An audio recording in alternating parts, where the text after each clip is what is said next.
Assalamu alaikum warahmatullahi wabarakatuh. பிள்ளைகள் ரெண்டு voice கிளியராமா?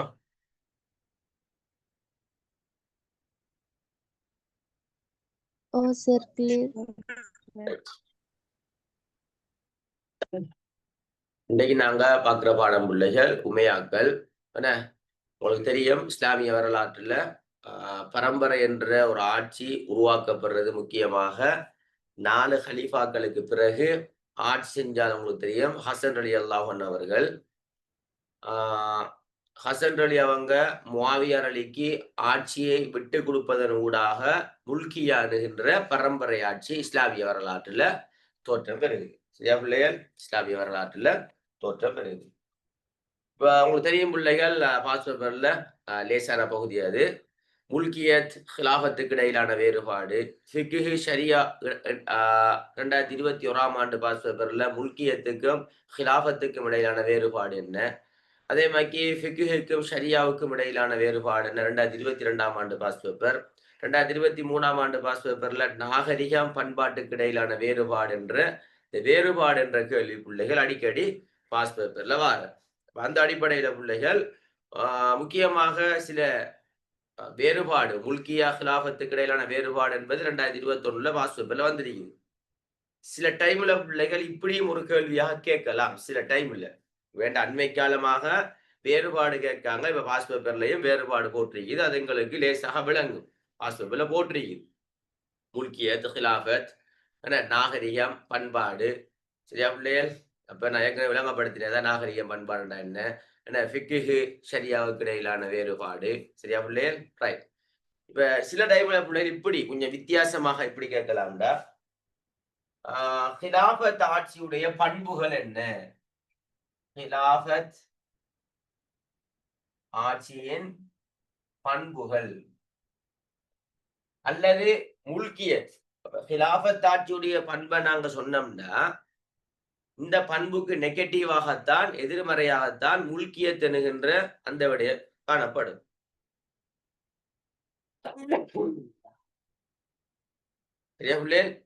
இதை நாம சொன்னோம்னா இதுக்கு எதிர்மறையாகத்தான் முல்கியத் என்கின்ற பரம்பரை ஆட்சி காணப்படும். அப்ப இதை நாங்க சொல்லிட்டோம்னா முல்கியத் எழுதுறது எங்களுக்கு லேசி. அப்ப அந்த அடிப்படையில பிள்ளைகள் ஹிலாஃபத் ஆட்சியுடைய பண்புகளாக முதலாவது அல்லாஹ் ரசூல். அல்லாஹ் ரசூல் இந்த ரெண்டுக்கும் மதிப்பளித்து ஆட்சி செய்யும் முறை. மதிப்பளித்து ஆட்சி செய்யும் முறை. அல்லாஹ் ரசூல மதிக்கிறேன்னு சொல்றது, அல்லாஹ் சொல்ற விஷயத்த டார்கெட் பண்றது, ரசூல் சொன்ன விஷயங்களை மையப்படுத்தி தான் ஆட்சி செய்வார்கள். ஆனா முல்கியத் என்கின்ற ஆட்சியில அல்லாஹ் ரசூல் என்ற விடயத்துக்கு மதிப்பளித்தாலும் முழுமையாக என்ன செய்யறா அங்க மதிப்பளிக்கப்படவில்லை. முழுமையாக அல்லாஹ் ரசூலுடைய வார்த்தைகளுக்கு கட்டுப்படவில்லை என்ற விஷயத்தை நாங்க முல்கியத்துக்கு எழுதணும். ஹிலாஃபத்துக்கு இது எழுதணும். இது 4 புள்ளிக்கு வர கேள்வி இல்ல, 4 புள்ளிக்கு வர. அதே மாதிரி பிள்ளைகள்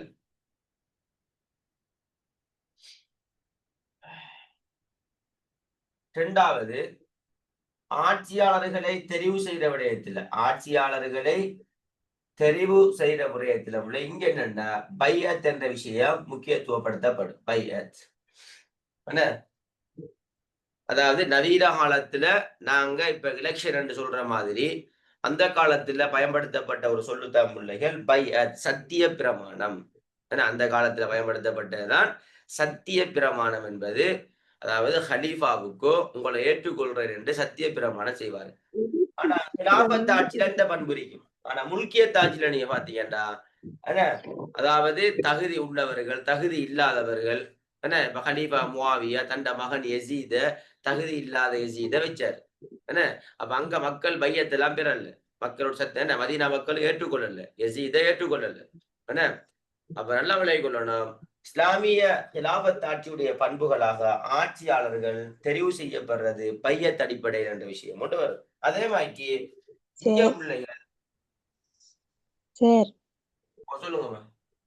சரி, ஸ்கிரீன் பின் பண்ணல சார். கொஞ்சம் இந்த மாதிரி ஸ்கிரீன் காட்டுது, அப்படியே அப்படியே. ஓ சார். ஓகேவா? இப்போ ஓகே. இப்ப சரியா பாருங்க. ஓ சரி சார். ரைட். மூன்றாவது பிள்ளை என்னண்டா, அதிகார போட்டி இங்க இருக்காது. அதிகார போட்டி இங்க இருக்காது. ஆனா எங்க இருக்கும்? அதிகார போட்டி எங்க இருக்கும்?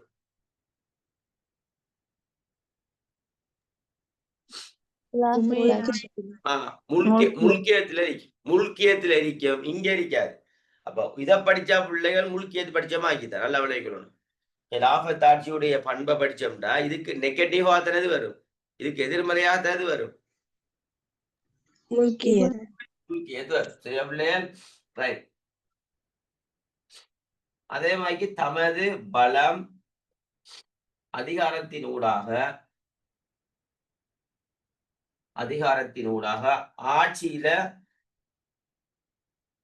அமர்த்த மாட்டார்கள். அமர்த்த முடியாது. என்ன அரசியல் பலம் இதை வச்சு என்ன செய்ய மாட்டாங்க. நான் படிச்சோமே நான் ஹலீஃபாக்கள் காலத்துல அப்படி அல்ல. மக்கள் தெரிவு நியமனம் உமர் அலி அவங்க நியமிக்கப்பட்டாலும் ஹலீஃபா அபுபக்கர் அலி அவருடைய அதிகாரத்தை பயன்படுத்தி நியமிக்கல. மக்கள்கிட்ட உமர் அலியை பத்தி சொல்லி அவருடைய பண்பை சொல்லி மக்களுக்கு தெளிவுபடுத்துறதுக்கு பிறகுதான் அவர் நியமிக்கார தவிர தண்ட அதிகாரத்தை வச்சு நியமிக்கல. ஆனா இங்க அப்படி இல்லை. அதிகார பலத்தை வச்சு முவாவியா வச்சு நீங்க எழுதலாம். முவாவியா தன்னுடைய அதிகார பலத்தை வச்சுதான் முவாவியா ஒரு கடிதம் எழுதுகிறார்.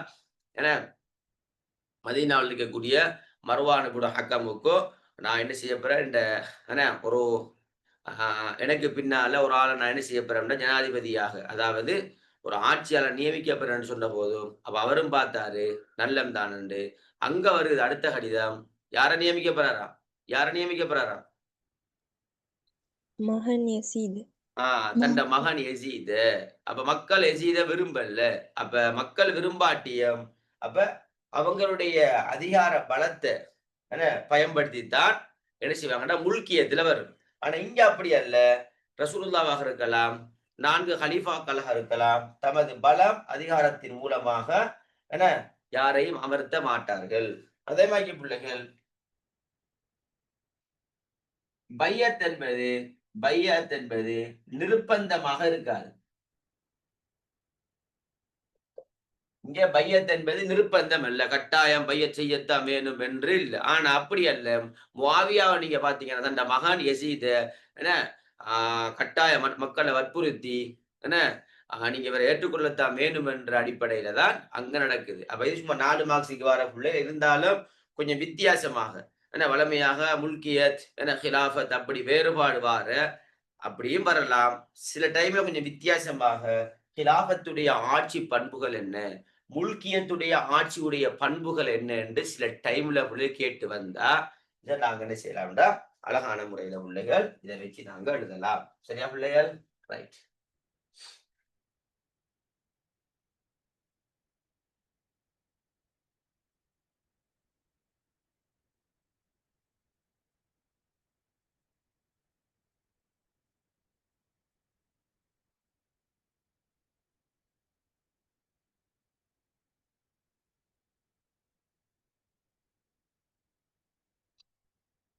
அடுத்ததாக பிள்ளைகள் சில கேள்விகள் அவங்களுக்கு சும்மா அப்படியே தொடர்படுத்தி காட்டுவோம். பிள்ளைகள் உங்களுக்கு தெரியும், இருந்தாலும் சில பகுதிகளை தொடர்படுத்தி காட்டிட்டு போவேன். முக்கியமாக நான் விளங்கப்படுத்த வேண்டிய பகுதி என்னென்ற உமையாக்கல்ல போன வருடம் பிள்ளைகள் உங்களுக்கு தெரியும் வலீத் இப்னு அப்துல் மலிக்குடைய ராஜ்ய விஸ்தீரணம் கேட்டிருக்குது.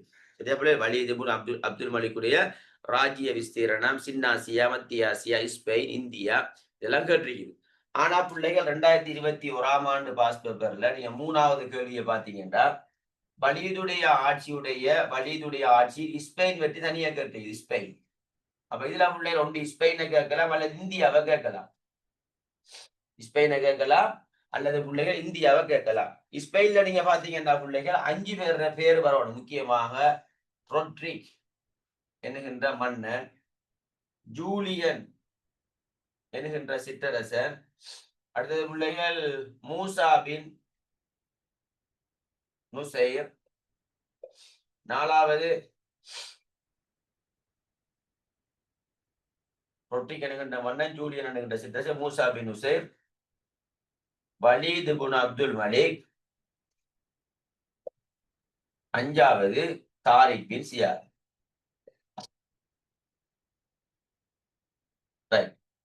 இங்க பாத்தீங்கன்னா பிள்ளைகள் உங்களுக்கு நல்ல ஞாபகம் இருக்கும். ஸ்பெயின் வெற்றி சம்பந்தமாக பாஸ் பேப்பர்ல ஒரு 4 புள்ளிக்கு வந்திருக்குது. அப்ப வலீதுடைய ஆட்சியில நடந்த ஸ்பெயின் வெற்றியையும் அல்லது இந்தியா வெற்றி இந்த ரெண்டுல ஏதாவது உண்ட பிள்ளைகள் பெரும்பாலும் 4 மார்க்ஸ் கேட்கலாம். என்ன இப்ப இந்தியா வெற்றியை நீங்க பாத்தீங்கன்னா பிள்ளைகள் என்ன மக்கள் கடல் மார்க்கமாக பயணம் போற டைம்ல தான் இந்தியா கடல் கொள்ளைகளால என்ன இலங்கையிலிருந்து கடல் மார்க்கமாக பயணம் போறாங்க. வந்த டைம்ல தான் பிள்ளைகள் இந்தியா கடல் கொள்ளையர்கள் இந்த கப்பல்கள் இந்த பெண்களை என்ன செய்யறாங்கன்னா பிள்ளைகள் கொள்ளையடிக்காங்க. இதுக்கு ஆதரவாக இந்தியா மன்னன் உதய வீரன் அதை முஸ்லிம்கள் சொல்றது ரோய் தாகிர் அல்லது ராய் தாகிர்னு சொல்லலாம். ஏன்னா அப்ப இதுக்கு ஆதரவாக இருந்தான். அப்ப இந்த டைம்ல தான் முஸ்லிம்கள் பெண்கள் யா ஹஜ்ஜாஜ் என்று சத்தமிட்டு கூச்சலிடுற டைம்ல தான் இதை கேள்விப்பட்டோன்னா ஹஜ்ஜாஜ் புன் யூசுப் என்ன செய்யறாருன்னா முதலாவது படை அனுப்புறார். அது தோல்வி. 2வது படையும் தோல்வி. 3வது படை முஹம்மது இப்னு காசிமுடைய தலைமையில தான் இந்தியா வெற்றி கொள்ளப்படுது என்ற அந்த கதையை நாங்க சுருக்கமாக எழுதணும். தெரியாம தனியா கேட்டா என்ன பாஸ் பேப்பர்ல ஸ்பெயினை கேட்டிருக்குது. அப்ப சில டைம்ல ஃபுல்லா இந்தியா கதையும் கேட்கலாம். அப்ப இந்தியா கதையை நாங்க ஞாபகம் வச்சுக் கொள்ளணும். ஸ்பெயின் கதையிலேயும் பிள்ளைகள் சில டைம்ல ஸ்பெயினையும் கேட்கலாம். 2021 தானே வந்திருக்குது. ஏன்னா ஆனா போன வருடம் பாஸ் பேப்பர்ல போய் பொதுவாக எல்லாத்தையும் மொத்தமா கேட்டிருக்குது 4 புள்ளிக்கு. வலீத் இப்னு அப்துல் மலிக்குடைய ராஜ்ய விஸ்தீரணம். அப்ப 4 பாயிண்ட்ஸ் எழுதணும். என்ன சின்ன ஆசியா, மத்திய ஆசியா, ஸ்பெயின், இந்தியா. இந்த 4 எழுதி சுருக்கமாக கதையை சொல்லணும். 4 புள்ளி தானே கேட்டிருக்குது. அப்ப அந்த அடிப்படையில பிள்ளைகள் ஸ்பெயின் வெற்றியில 5 பேரை வச்சுதான் நான் கதை எழுதணும். என்ன இந்தியா வெற்றியில நாங்க ரொட்ரிகன் இந்த சாரி இந்தியா வெற்றியில நாங்க பிள்ளை முகமது இப்னு காசிம், ஹஜ்ஜாஜ் இப்னு யூசுப், என்ன ரோய் தாகிர், கடல் கொள்ளையர்கள் இந்த விடயங்கள் சம்பந்தப்படுற மாதிரி ஸ்பெயின் வெற்றிலையும் பிள்ளைகள் சம்பந்தப்படுறது ரொட்ரிக் என்கின்ற கொடுங்கோலான மன்னன் ஸ்பெயினை ஆட்சி செஞ்சான். அப்ப இவன் கொடுங்கோலான மன்னன் மக்களுக்கு உரிமைகளை வழங்கல்ல. அப்ப மக்களுக்கு உரிமைகளை வழங்காட்டி மக்கள் இந்த ஆட்சியை விரும்புவாங்களா? விரும்ப மாட்டார்கள். அப்ப ரொட்ரிக் மன்னனுடைய ஆட்சியை மக்களும் விரும்பல. ஜூலியன் அணுகின்ற சிற்றரசனும் ரொட்ரிக் மன்னனால பாதிக்கப்பட்டது. ஜூலியன் அணுகின்ற சிற்றரசனுடைய மகள் இவனால பாதிக்கப்பட்டது. அதனால ஜூலியன் அணுகின்ற சிற்றரசனும் இந்த ரொட்ரிக் அணுகின்ற மன்னனுடைய ஆட்சியை விரும்பல. அப்ப அதனால மக்களும் இந்த ஜூலியன் அணுகின்ற சிற்றரசனும் இந்த ஜூலியன் அணுகின்ற சிற்றரசனும் என்ன செய்யறாங்கண்டா இந்தியால பார்க்காங்க இஸ்லாமிய ஆட்சி நடக்குது. வலீதுடைய ஆட்சி இஸ்லாமிய ஆட்சி நடக்குது. இந்த வலீதுடைய ஆட்சியில மக்கள் நிம்மதியாக வாழ்றாங்க. இப்ப ரொட்ரிக் மன்னனுடைய ஆட்சியின் கீழ் இருந்த ஜூலியன் அணுகின்ற சிற்றரசனும் அதே மாதிரி பிள்ளைகள் மக்களும் யோசிக்காங்க. நாம என்ன செய்வோம்டா இந்த இஸ்லாமிய ஆட்சிக்குள்ள ஸ்பெயினை எடுக்க சொல்லுவோம். அப்ப ஸ்பெயினை இஸ்லாமிய ஆட்சிக்குள்ள வந்துட்டுண்டா நாம இஸ்லாமிய ஆட்சிக்குள்ள வைத்துருவோம். அப்ப நிம்மதியாக வாழலாம் என்று ஐடியா போடுறாங்க. இந்த டைம்ல தான் என்ன செய்யறாங்கண்டா ஜூலியன் என்கின்ற சிற்றரசனும் மக்களும் சேர்ந்து என்ன செய்யறாங்கண்டா பிள்ளைகள் இப்ப யோசிக்காங்க நம்ம ஜனாதிபதிட்ட போய் முறப்படுவோம். அப்ப உங்களுக்கு தெரியும் ஒரு ஜனாதிபதியை சந்திக்கிறேன்னா நேரடியாக சந்திக்க இயலாது. அந்த காலத்தை சந்திக்கலாம். ஆனா இருந்தாலும் ஒரு படைத்தலை அதாவது முக்கியமான ஒரு ஆளுநரை சந்திக்காங்க. ஆளுநர் அவர் தான் யாருன்னா மூசா பின் உசைர். இவரை மீட் பண்றாங்க. இவரை மீட் பண்ணி இந்த பிரச்சனையை சொல்றாங்க. யாரு மக்களும் ஜூலியன் அணுகின்ற சிற்றரசனும் பிரச்சனையை சொல்றாங்க. என்னண்டா இந்த மன்னனால் எங்களுக்கு நிம்மதியாக இருக்க இயலாது. எங்களுக்கு சரியான உரிமைகள் வழங்கப்படுவதில்லை. அதனால இந்த ஸ்பெயினை உங்களோட ஆட்சிக்குள்ள இஸ்லாமிய ஆட்சிக்குள்ள எடுங்கோ என்று சொன்ன போது மூசா பின் உசைர் என்ன செய்யறாருண்டா போய் வலீத் இப்னு அப்துல் மலிக்கிட்ட போய் முறப்படுறாரு. இந்த விஷயத்தை சொல்றாரு. சொன்ன போது உங்களுக்கு தெரியும் வலீதுடைய ஆட்சி என்பது இவருடைய பாப்பா தான் அப்துல் மலிக் பின் மர்வான். அப்துல் மலிக் பின் மர்வான் கிட்டத்தட்ட 9 வருட காலம் இருந்த நிறைய சிக்கல்கள் அதைத்தான் விளங்கப்படுத்தப்பட முடியல. அடுத்தது நான் அதை விளங்கப்படுத்துவேன். அப்துல் மலிக் பின் மர்வான் எதிர்கொண்ட சவால், அந்த சவாலை எவ்வாறு முறியடித்தார். அப்புறம் இவருடைய வாப்பாட காலத்தில் நிறைய பிரச்சனை, ஏன்னா உள்நாட்டு பிரச்சனை, நிறைய பிரச்சனை. இந்த பிரச்சனை எல்லாத்தையும் கிளியர் பண்ணி கொடுக்க மகன் ஆட்சி வார டைம்ல வலீத் ஆட்சிக்கு வார டைம்ல ஒரு பிரச்சனையும் இல்லை. அப்ப மகன் யோசிக்காரு நம்மளோட ஆட்சியில ஒரு பிரச்சனையும் இல்லை. அப்ப நாம ராஜ்ய விஸ்தீரணம் எல்லை விஸ்தரிப்பை மேற்கொள்வோம் என்று மேற்கொள்றார். அந்த அடிப்படையில மூசா பின் உசைருடைய கருத்துக்கு இணங்க வலீத் இப்னு அப்துல் மலிக் அனுமதி வழங்குறாரு. நீங்க ஸ்பெயினை வெற்றி கொள்றதுக்கான எல்லா வகையான ஏற்பாடுகளையும் செய்யுங்கோ. இப்ப இந்த அடிப்படையில தான் என்ன செய்யப்படுதுண்டா ஏன்னா தாரிக் பின் சியாதுடைய தலைமையில கிட்டத்தட்ட 70,000 படைகள் தாரிக் 7,000 என்ன பிள்ளை 7,000 70,000 கொஞ்சம் சொல்லுங்க பிள்ளை 7,000 தானே 7,000 தானே ஓ சார் 7,000. ரைட் 7,000 வீரர்களோட தாரிக் பின் சியாதுடைய தலைமையில ஸ்பெயின் வெற்றி கொள்ளப்படுது. அப்ப பாருங்க பிள்ளைகள் எக்ஸாமுக்கு எழுதுறேன்னு சொல்றது போல மிச்சம் லேசி. கதையை நீங்க பிள்ளைகள் இப்ப நான் இங்க நிறைய பிள்ளைகளுக்கு என்ன பிரச்சனைன்னா இந்த ஸ்பெயின் சம்பந்தமா எழுதுறேன்னா சரியான பயம்.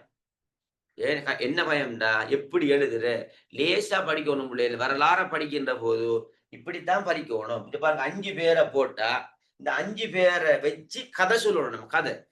இது பெரிய கதை பிள்ளைல உதாரணமாக பெஸ்டிக்கு நல்ல விளைவிக்கணும். ஸ்பெயின் வெற்றி என்பது இந்த கதையை நம்ம சுருக்கி எழுதணும். அப்பதான் 4 மார்க்ஸுக்கு எழுதலாம். இந்த கதையுடைய விரிவாக்கத்தை சொன்னோம்டா தாரிக் பின் சியாதுடைய பட ஃபெஸ்டிக்கு போறல ஃபெஸ்டிக்கு சின்ன சின்ன குட்டி குட்டி படைகள் சில சில சின்ன சின்ன பிரதேசங்களை கைப்பற்றுறது மூசா பின் உசைனோட தலைமையில பட போறது திரும்ப கடைசியாகத்தான் தாரிக் பின் சியாதுடைய தலைமையில 7,000 வீரர்களை கொண்ட ஒரு படை ஒன்று பிள்ளைகள் இறுதியாக அனுப்பப்பட்டுதான் வெற்றி கொள்ளப்படுது. இருந்தாலும் எங்களுக்கு இந்த இடத்துல பிள்ளைகள்னாக கதையை சுருக்கமா சொல்லணும் சரிதானே. அப்ப ரொட்ரிக் என்கின்ற கொடுங்கோலான மன்னன் ஆட்சி செஞ்சான். இந்த மன்னனுடைய ஆட்சியை மக்களும் விரும்பல, ஜூலியன் என்கின்ற சிற்றரசனும் விரும்பல. அப்ப இவங்க போய் என்ன செய்யறாங்கண்டா மூசா பின் உசைட்ட போய் முறப்படுறாங்க அந்த பிரச்சனையை. மூசா பின் உசை ஜனாதிபதிட்ட சொல்றாரு, ஜனாதிபதி அனுமதி வழங்குறார் ஒரு படையை உருவாக்குங்க ஸ்பெயினை வெற்றி கொள்றதுக்கு. அப்ப இறுதியாக தாரிக் பின் சியாதுடைய தலைமையில ஸ்பெயின் வெற்றி கொள்ளப்பட்டது. இப்படி இந்த கதைகளை சும்மா லேச தலைக்கு வச்சு விளைய கொள்ளணும், பாடமாக்கப்படாது சரிதானே. எங்களுக்கு தெரியக்கூடிய பேர் இந்த 5 பேரும் தான். அதே மாதிரி இந்தியா கதைன்னு சொன்னா என்ன அந்த விஷயங்களை அப்படி யாரு முக்கியமான நபர்கள் அதுக்குள்ள இருக்காங்கன்ற விஷயத்தை தலைக்க வச்சு கொள்ளணும். வச்சுக்கொண்டு அதை வச்சு நாம ஒரு கதை எழுதுறதா விஷயம் முடிஞ்சு. ஆனா அந்த கதைக்குள்ள இந்த 5 பேரும் வரணும். இந்தியா கதை எழுதுனா அங்க முக்கியமாக ஹஜ்ஜாஜ் இப்னு யூசுப் அதே மாதிரி முகமது இப்னு காசிம் இப்படி இந்த முக்கியமான நபர்கள் அந்த கதைக்குள்ள வந்துடணும் சரியா பிள்ளைகள். இப்படித்தான் நாங்க எழுதுறது. ஆனா பாஸ் பேப்பர்ல பிள்ளை இது 2021ஆம் ஆண்டு பாஸ் பேப்பர்ல வந்திருக்குது. அப்ப இந்த அடிப்படையில வலிதுடைய ஆட்சி என்ற விஷயம் பிள்ளைகள் பொதுவாக நல்லா விளைவிக்கணும். பொதுவாக பிள்ளைகள் பாஸ் பேப்பர்ல போட வருஷம் வந்ததால சில டைம்ல பிள்ளைகள் அவரை எடுக்காம அவருடைய பாப்பாவை எடுக்கலாம். ஆனா சில டைம்ல என்ன செய்யலாம் வலிதுடைய ஆட்சியுடைய ஸ்பெயின் இந்தியா வெற்றியை தனியா கேட்கறதுக்கு வாய்ப்பு இருக்கா இல்லையா? வாய்ப்பு இருக்கு. அதனாலதான் சொல்றது நாங்க இதை சொய்ஸ் பண்ணி படிக்க வேணாம். போன வருஷம் வந்தது வரவே வராது அதே கேள்வி பெரும்பாலும் வாரல்ல இருந்தாலும் பிள்ளைகள் அதே கேள்விதான் வராது. வலிது அதே கேள்விதான் பெரும்பாலும் வராது. ஆனா அந்த கேள்விக்குள்ள சில சில இந்தியா அப்படி கேட்கலாமா இல்லையா கேட்கறதுக்கு வாய்ப்பு இருக்குது. அதனால பிள்ளைய நாங்க எதையும் மிஸ் ஆகாம படிச்சு கொள்ளணும். இதை ஞாபகம் வச்சு கொள்ளுங்க பிள்ளைல. லேசி பிள்ளைல சும்மா நோமலாக நான் சொன்னது உங்களுக்கு இப்ப படிப்பிச்சது நீங்க பாடமாக்க தேவையில்லை ரைட்டா. நீங்க பாடமாக்க தேவையில்லை சும்மா நோமலாக இப்ப எழுதலாம். உங்களுக்கு ஏழு நான் சொன்ன கதையை வச்சா உங்களுக்கு ஏழு நீங்க பாடமாக்கவே தேவையில்லை. இந்த சுப டைம்ல நல்ல தலைக்கு ஏறும் சரியா பிள்ளை. ரைட் அடுத்த கேள்வி பிள்ளை நான் சில கேள்விகளை உங்களுக்கு தொடர்புபடுத்தி காட்டுறேன் ஞாபகப்படுத்துறேன் சில கேள்விகளை அது உங்களுக்கு சொல்லக்குள்ளே விளங்கும் சரியா பிள்ளை. உதாரணமாக உமையாக்களுடைய தோற்றத்துக்கான காரணி என்ன? உமையாக்களின் எழுச்சின்னு சொல்லலாம் அல்லது தோற்றம் சொல்லலாம். தோற்றம் உமையாக்கள் எழுச்சிக்கான தோற்றத்துக்கான காரணம் அல்லது உமையாக்கள் ஆட்சியை பெறுவதற்கு ஏதுவாய் அமைந்த காரணிகள் என்ன? எல்லாம் உண்டுதான் பிள்ளைல. அதாவது உமையாக்கள் ஆட்சியை பெறுவதற்கு ஏதுவாய் அமைந்த காரணிகள் என்ன அப்படின்னு கேட்கலாம். அல்லது உமையாக்களுடைய எழுச்சிக்கான உமையாக்களுடைய தோற்றத்துக்கான காரணம் என்னன்னு கேட்கலாம். லேசி பிள்ளைல உதாரணமாக நாம ஜாகிரியா காலத்துல படிச்சது இந்த ஜாகிரியா காலத்துல நிலவிய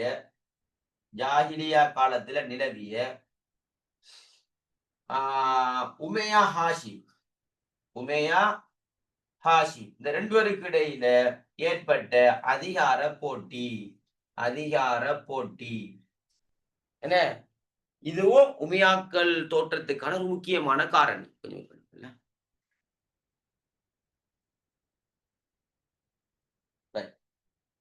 அப்ப உமையாக்களுடைய தோற்றத்துக்கான முக்கியமான காரணம் என்னடா பிள்ளைகள் உங்களுக்கு தெரியும்.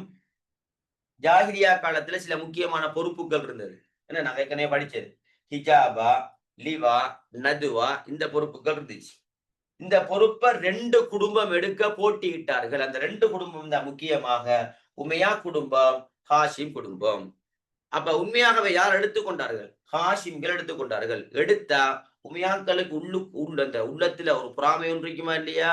இந்த பொறுப்பை ஹாஷிம்கள் எடுத்துட்டாங்க. அடுத்ததாக நாம தான் எடுக்கணும் என்று ஐடியா போட்டுட்டு இருப்பாங்களா இல்லையா? இதன் விளைவாக உமையாக்கள் தோற்றம் பெற்றார்கள்.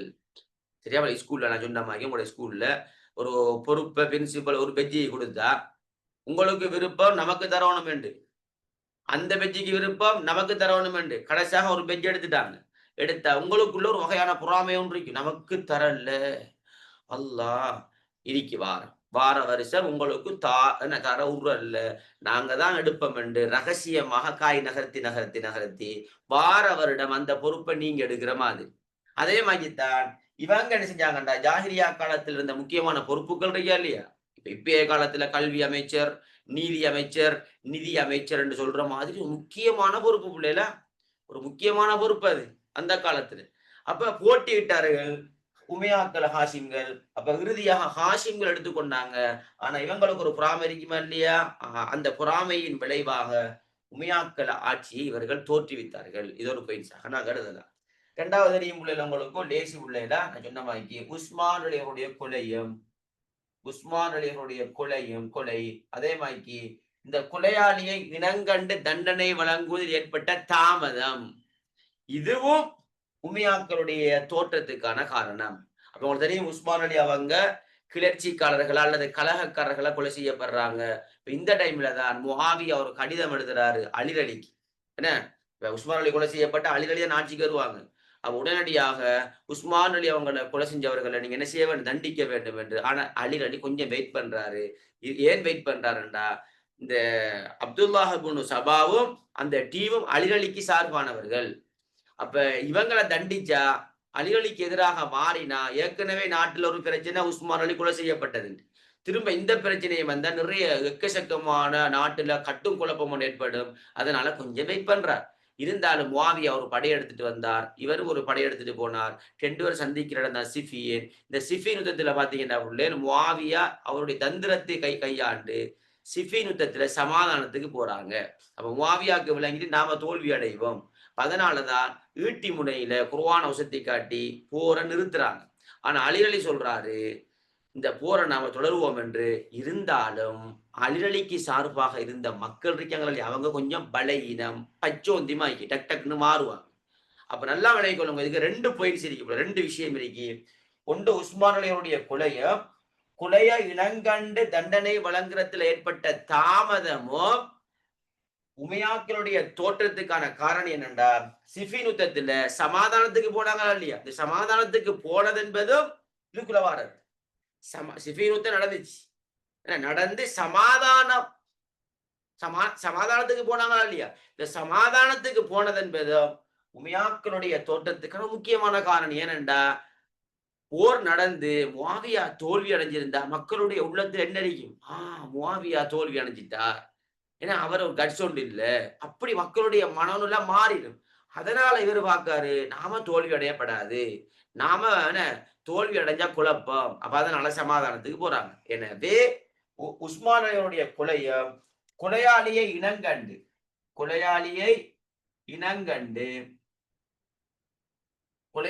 இனங்கண்டு என்ன தண்டனை வழங்குறதுல தாமதம் ஏற்பட்டது. என்ன அப்ப இந்த தாமதத்தால பிள்ளைகள் நல்லா விளங்கிக் கொள்ளணும். என்ன சிஃபின் யுத்தம் நடக்குது, சரியா? இந்த சிஃபின் யுத்தம் நடக்கிறதால சிஃபின் யுத்தம் என்ன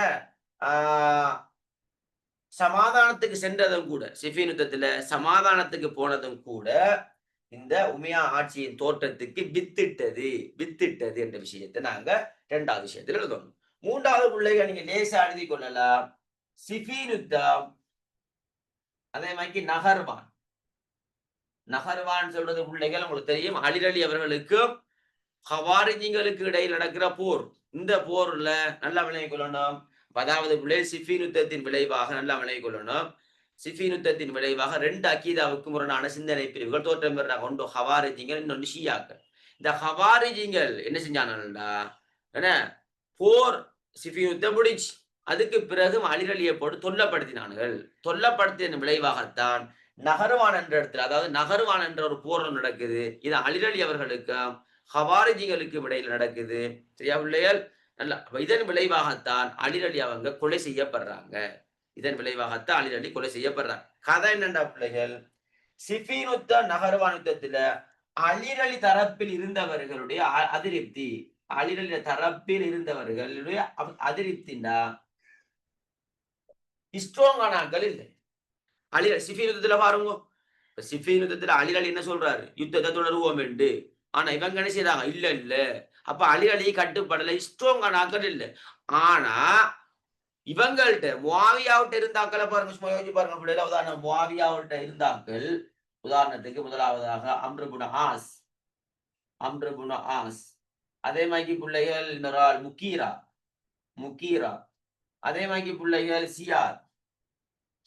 இவங்கெல்லாம் கடை ஸ்ட்ராங்கான ஆட்கள்.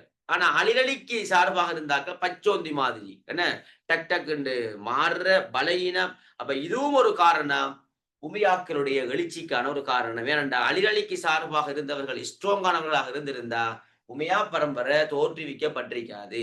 ஆனா இவங்க அலிரலிக்கு சார்பாக இருந்தவர்கள் மக்கள் கொஞ்சம் பலகீனம், டக் டக்குன்னு மாறுறாக்கள், ஸ்ட்ராங் இல்ல. அப்ப அதனால முஆவியா சார்பாக இருந்து உமையா பரம்பரையில முதலாவது சுல்தான், சுல்தான் இல்ல ஹலீஃபா, என்ன முஆவியா சார்பாக இருந்த மக்கள் கடை ஸ்ட்ராங். இதுவும் ஒரு காரணம், உமையாக்களுடைய எழுச்சிக்கான காரணம். பாடமாக்கப்படாது இல்ல, சும்மா இந்த வரலாறுகளை சும்மா லேச தலைக்கெடுங்க, நமக்கு தெரியும் தானே. என்ன பாருங்க, நமக்கு விளங்கப்படுத்துறது எல்லாம் பிள்ளைகள் சும்மா இந்த பாடமாக்குற மாதிரி விளங்கப்படுத்துது. ஏற்கனவே நடந்த கதை இதெல்லாம் உங்களுக்கு தெரியும், தெரியாம இல்ல.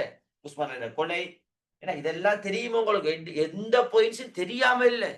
ஜாஹிலியா காலத்துல இதை படிச்சா, உஸ்மான் காலத்துல இதுல என்ன ஷியாக்களுடைய தோற்றம் வளர்ச்சி என்ற பகுதியில நாங்க பார்த்தோம்.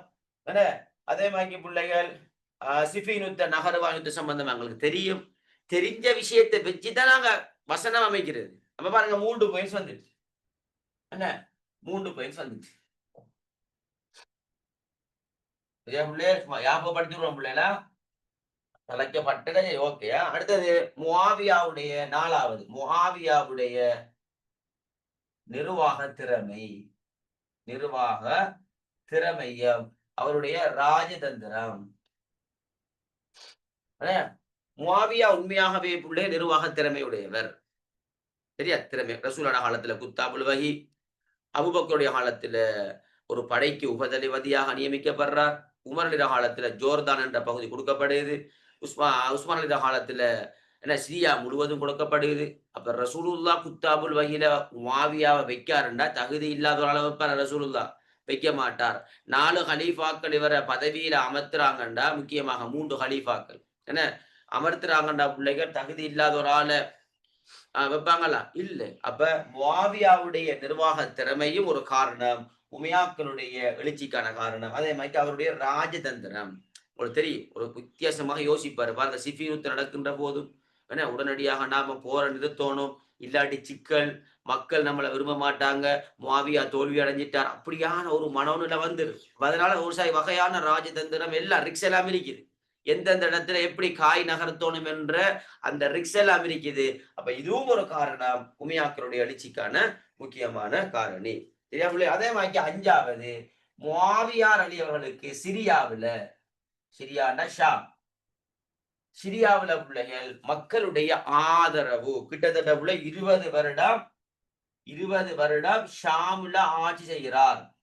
சும்மா சட்டப்படி ஆட்சி.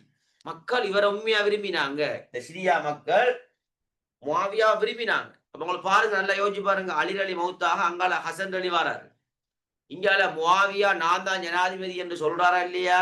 என்ன எதை வச்சு சொல்றாரு? மக்களுடைய ஆதரவு.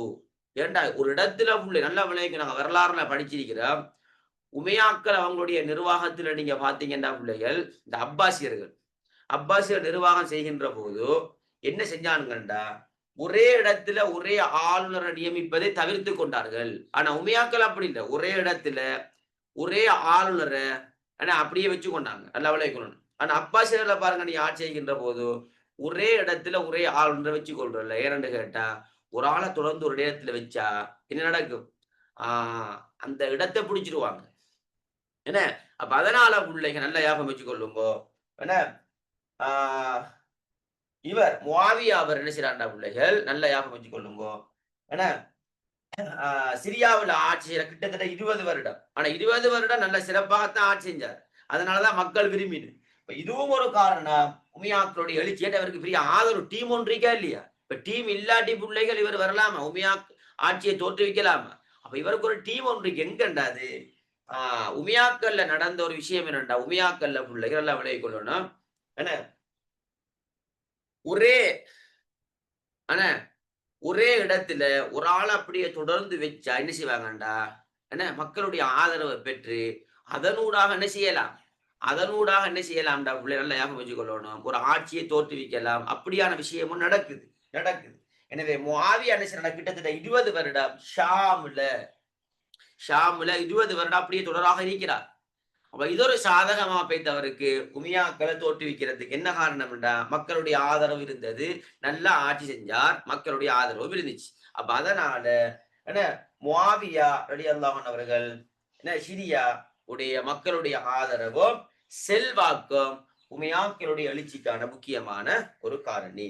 அதே மாதிரி 6வது ஹசன் அலி அவர்களுடைய விட்டு கொடுப்பு. ஹசன் அலி விட்டு கொடுத்தது. ஹசன் அலியை பாருங்க. என்ன? அப்ப அவர் போர் செஞ்சிருக்கலாம். போர் செஞ்சு சில டைம்ல முஆவியா கொலை செய்யப்பட்டிருக்கலாம்.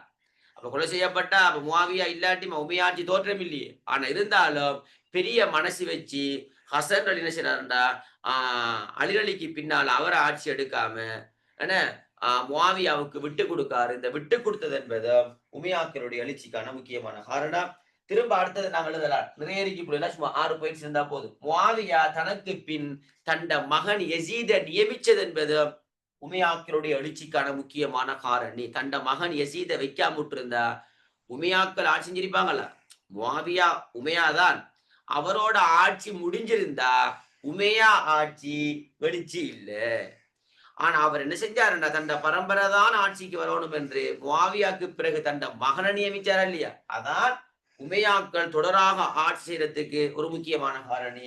தண்ட மகன் யசீதை நியமிச்சது என்பது உமையாக்களுடைய தோற்றத்துக்கான ஒரு முக்கியமும். நல்லா விளைவிக்கணும். எப்படி தொடர்படுத்துறேன்டா, முஆவியா தனக்கு பின்னால தண்ட மகனை வச்சாத்தான் உமையாக்கள் தோற்றம் பெறாங்க. அவரோட முடிஞ்சா உமையாக்கள் தோற்றம் இல்லை. அது அவரோட முடிஞ்சு.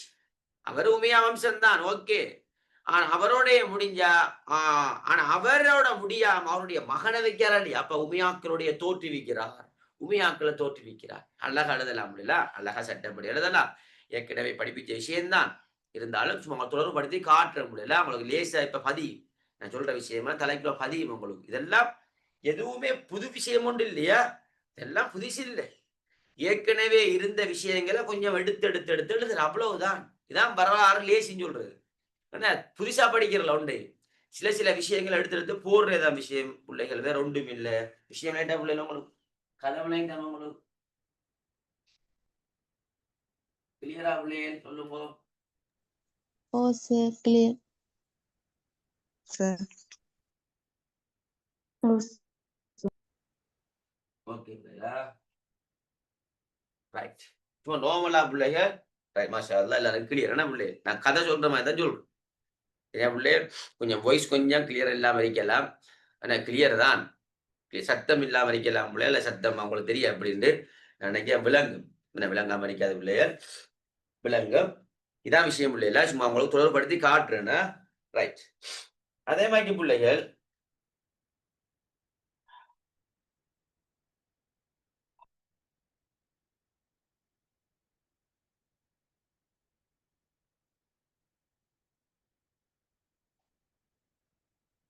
இது உமையாக்களுடைய தோற்றம்.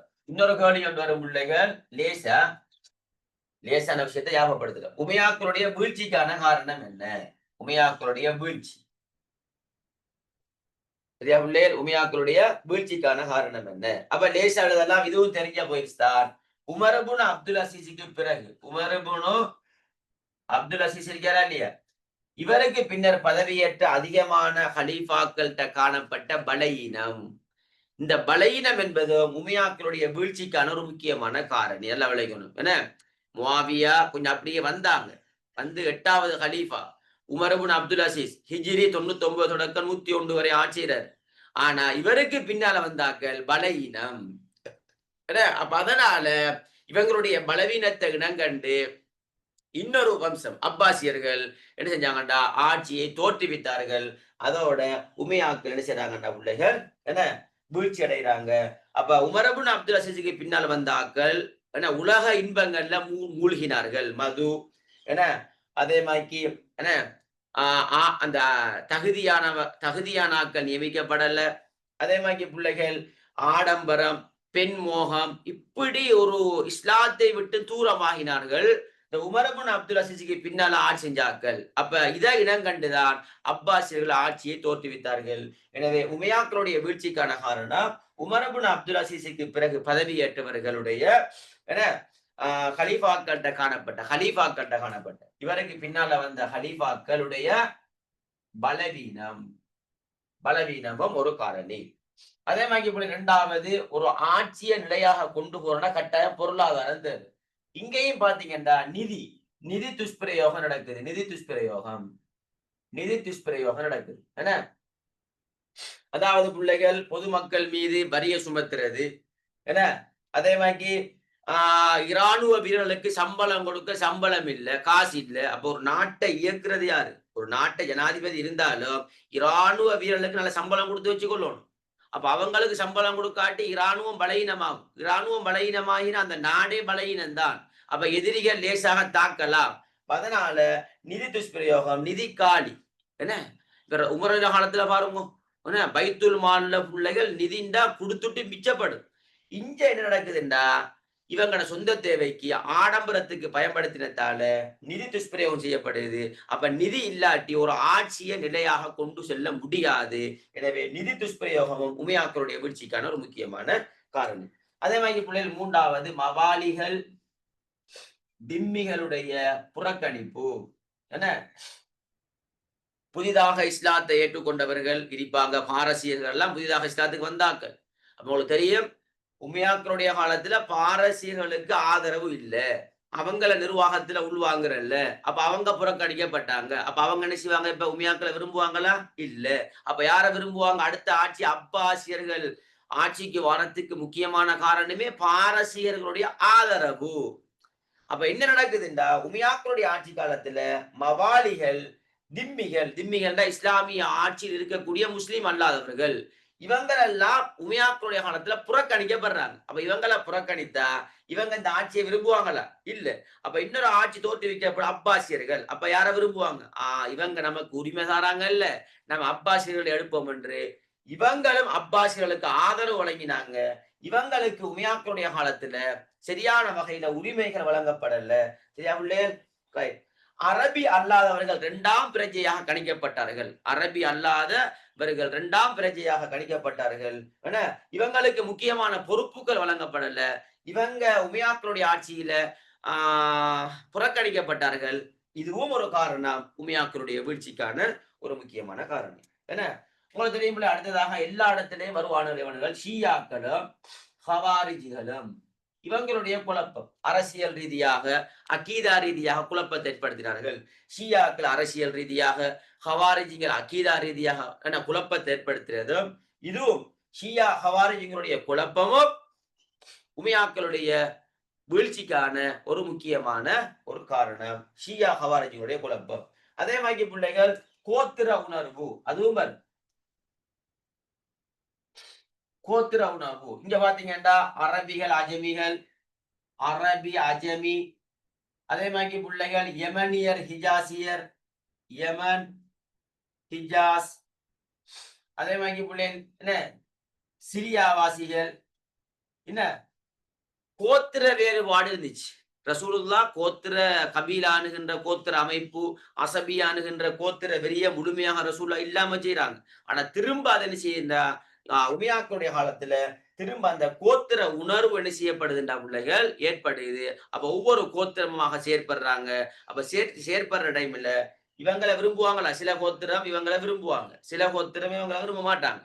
அப்ப அந்த கோத்திர உணர்வும் கூட உமையாக்களுடைய வீழ்ச்சிக்கான ஒரு முக்கியமான காரணி. அதே மாதிரி பிள்ளைகள் அப்பாசியர்களுடைய திட்டமிட்ட பிரச்சாரம், அப்பாசியர்களுடைய திட்டமிட்ட பிரச்சாரம் ரகசியமாக தெரியும். அபு முஸ்லிம் குராசான் இவர் தான் மெயின்.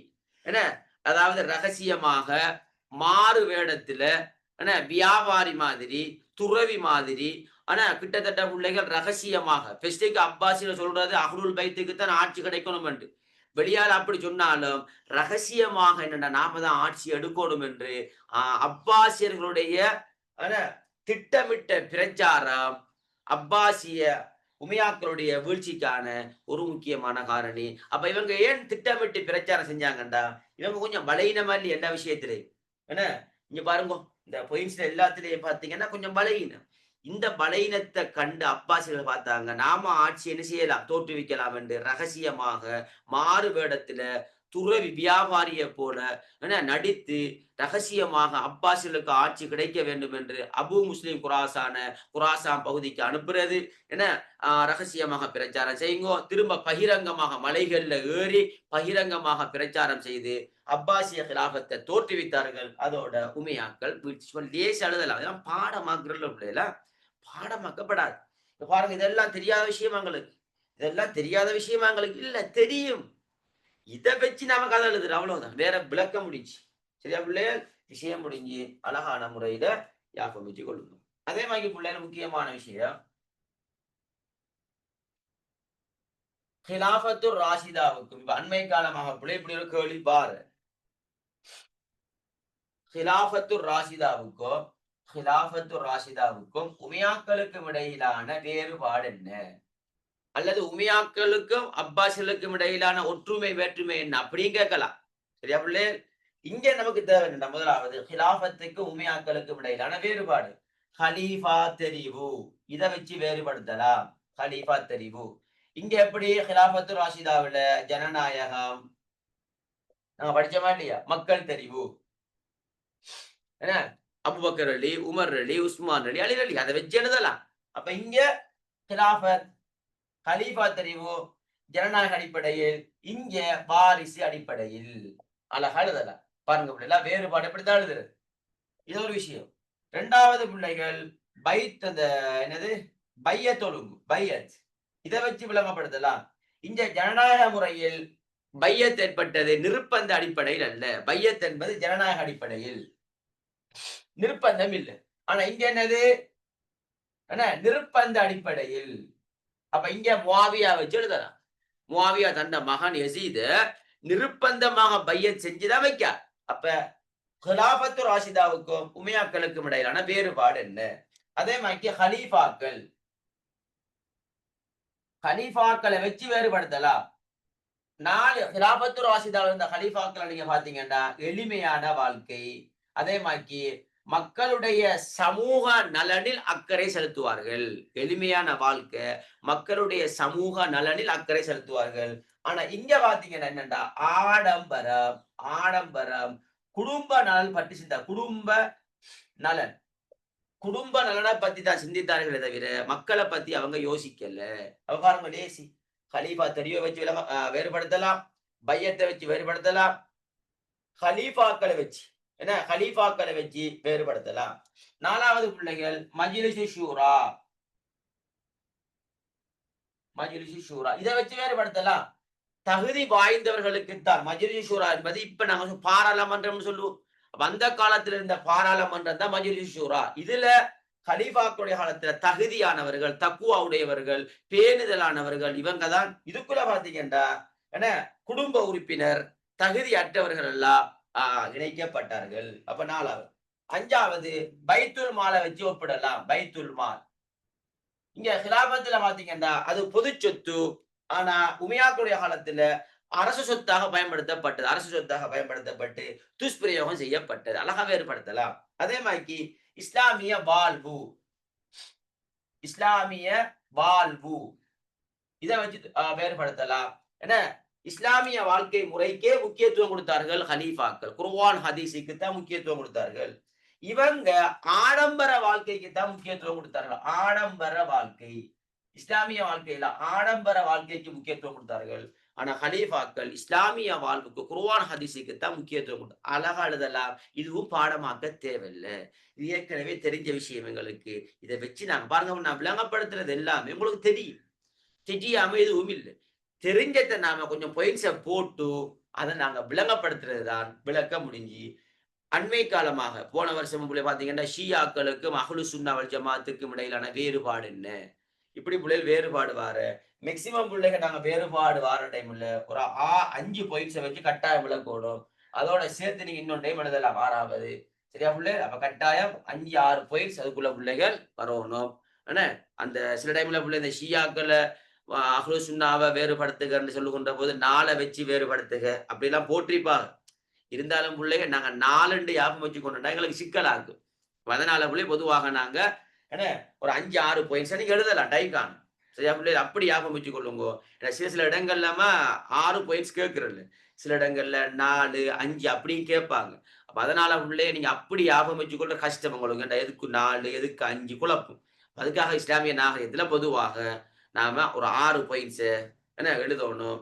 ஏன்னா சில இடங்கள்ல உங்களுக்கு சொல்லி தந்திருக்கிறேன் 8 பாயிண்ட்ஸ் எழுதணும், சில இடங்கள்ல 10 பாயிண்ட்ஸ் எழுதணும். தப்சீர் பாடத்துல எல்லாம் தப்சீருடைய தோற்ற வளர்ச்சின்னு கேட்டா அங்க 10 பாயிண்ட்ஸ் டார்கெட் பண்ணணும். அப்ப எங்க 10 எங்க 8 பொதுவாக பொதுவாக 6 பாயிண்ட்ஸை ஞாபகம் வச்சு கொள்ளுங்க. அதான் முக்கியம். சில இடங்கள்ல பிள்ளைய 4, 5 எழுதும் கொண்டு வாரேதான். இருந்தாலும் உங்களுக்கு அந்த ஞாபகம் வச்சு கொள்றது எதுக்கு கொண்டு ஞாபகம் வச்சு கொள்றது கஷ்டம் என்பதனாலதான் மேக்சிமம் நாம ஒரு 6 பாயிண்ட்ஸை வச்சு விளக்கலாம். அது பிரச்சனை இல்லை. டைம் இருக்கு தானே பிள்ளை, என்ன அழகா விளக்கலாம்.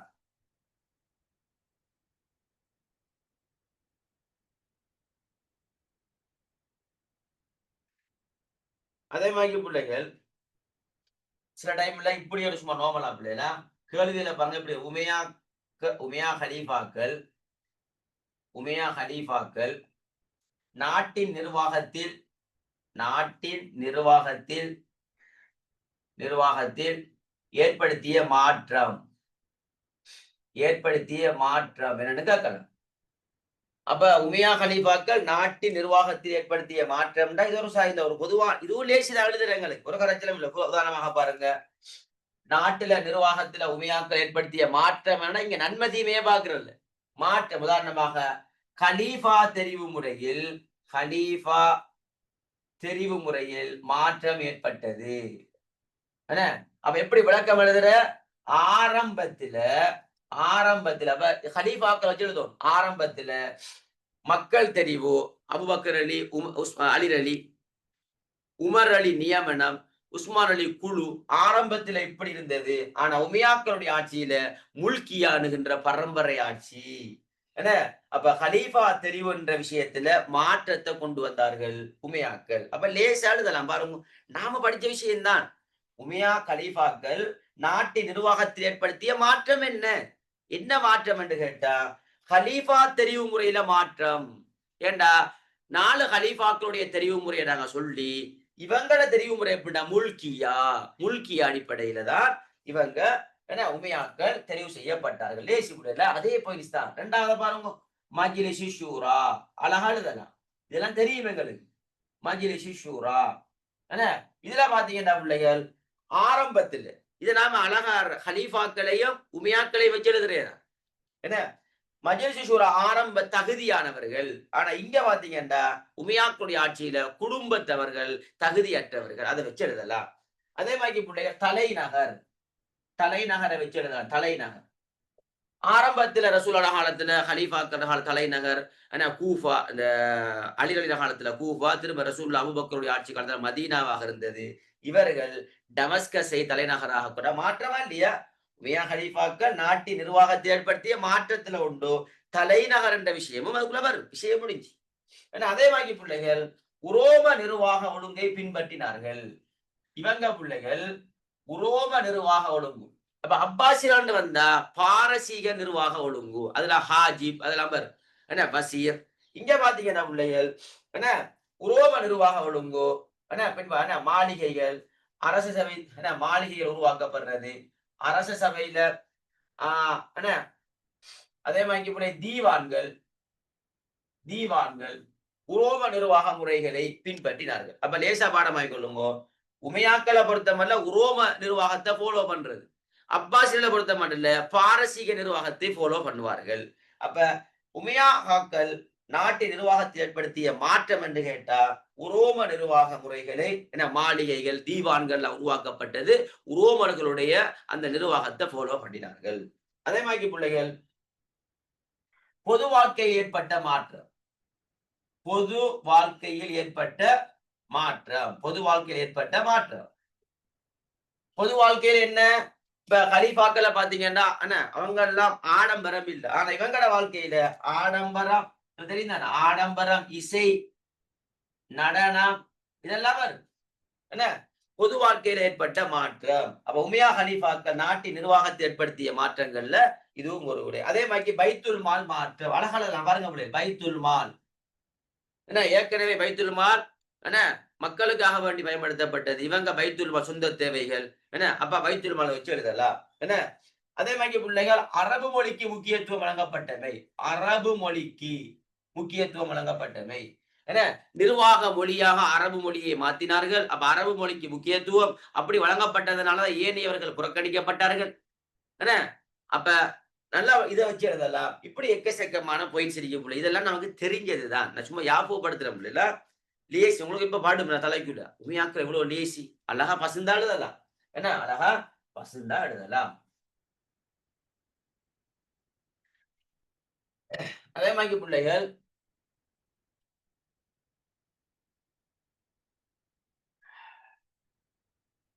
முக்கியமாக உங்களுக்கு தேவையான விஷயம் அடுத்ததாக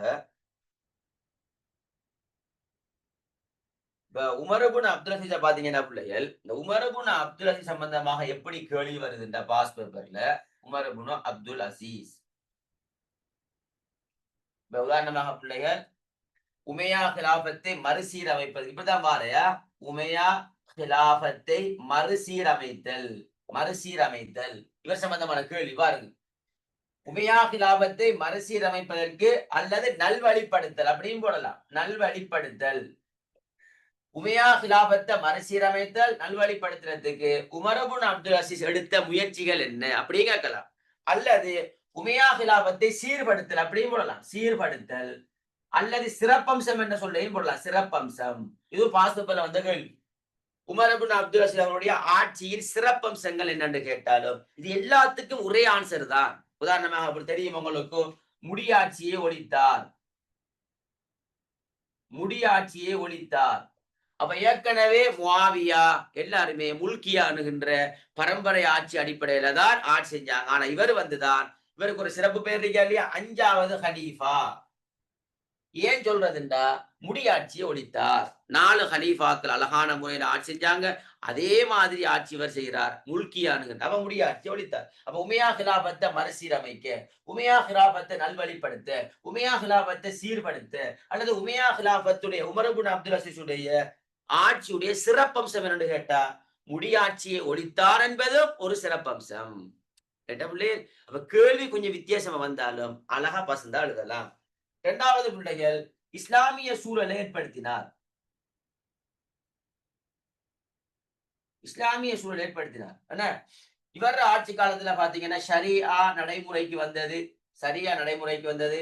வட ஆப்பிரிக்காவுக்கு பிள்ளைகள் வட ஆப்பிரிக்காவுக்கு ஒரு ஆள் அனுப்புகிறார். யாருண்டா இஸ்மாயில் இப்னு அப்துல்லா. இஸ்மாயில் இப்னு அப்துல்லா இவர் அனுப்புகிறார். என்ன இவரையும் பல சமய அறிஞர்களை அனுப்புற என்னத்துக்காக வேண்டி மக்களுக்கு இஸ்லாத்தை சொல்லிக் கொடுங்கோ, மக்களுக்கு இஸ்லாத்தை போதியுங்கோ. அப்ப பாருங்க உமையா கிலாபத்தை மறுசீரமைக்கார். ஏற்கனவே இப்படி நடந்துச்சா? முன்னுக்கு இருந்த ஹலீஃபாக்கு நடந்துச்சா? இவரு 8வது ஹலீஃபா. இவருக்கு முதல் நடந்துச்சா முஆவியா அவருடைய ஆட்சி காலத்துல. ஆனா முக்கியமாக இவர் இஸ்லாமிய சூழலை ஏற்படுத்தினார் என்பது ஒரு சிறப்பம்சமாக சொல்லலாம். ஒரு மறுசீரமைத்தல், நல்வழிப்படுத்தல், சீர்படுத்தல் எல்லாம் உண்டுதான். எல்லாம் உண்டுதான். 3வது பிள்ளைகள் பைத்துல் மால். லேசி பிள்ளைகளா பைத்துல் மால் சீர்படுத்தல்.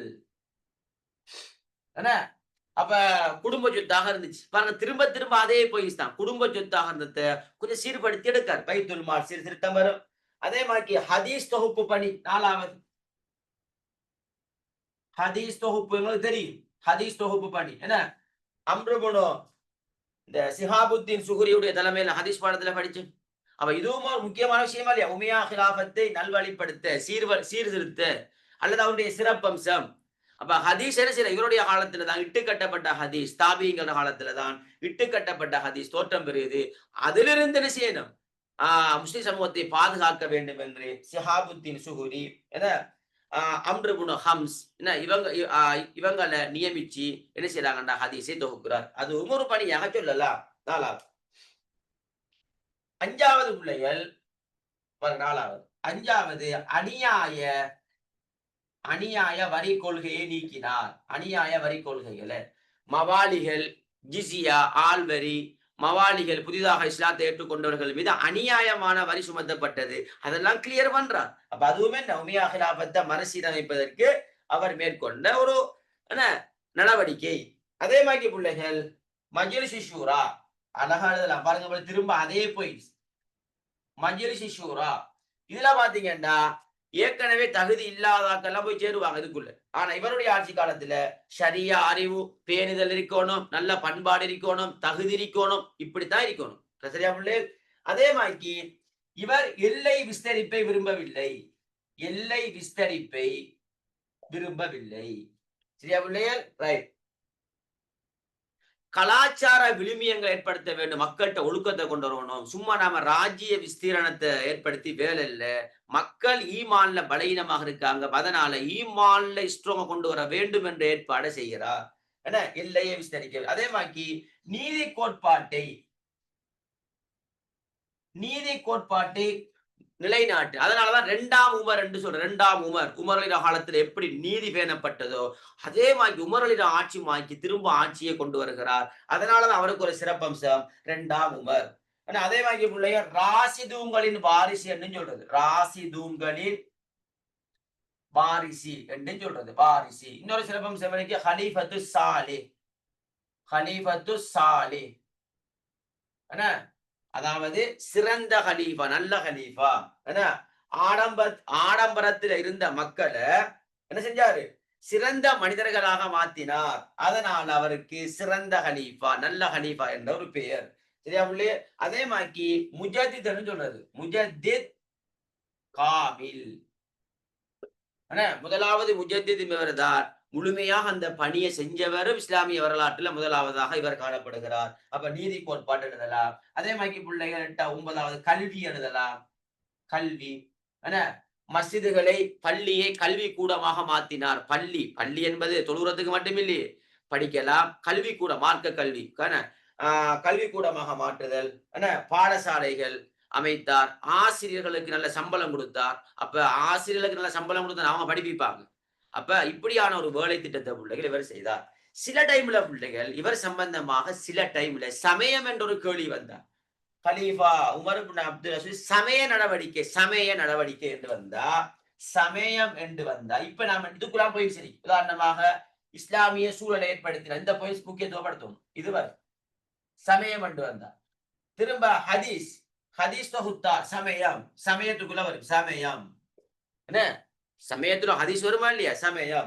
அதே மாதிரி பிள்ளைகள் மஜ்லிஸ் ஷூரா சமயத்துக்குள்ள போடலாம். அதே மாதிரி பிள்ளை எல்லையே விரும்பவில்லை, எல்லை விஸ்தரிப்புள்ள சமயத்துக்குள்ள போடலாம்.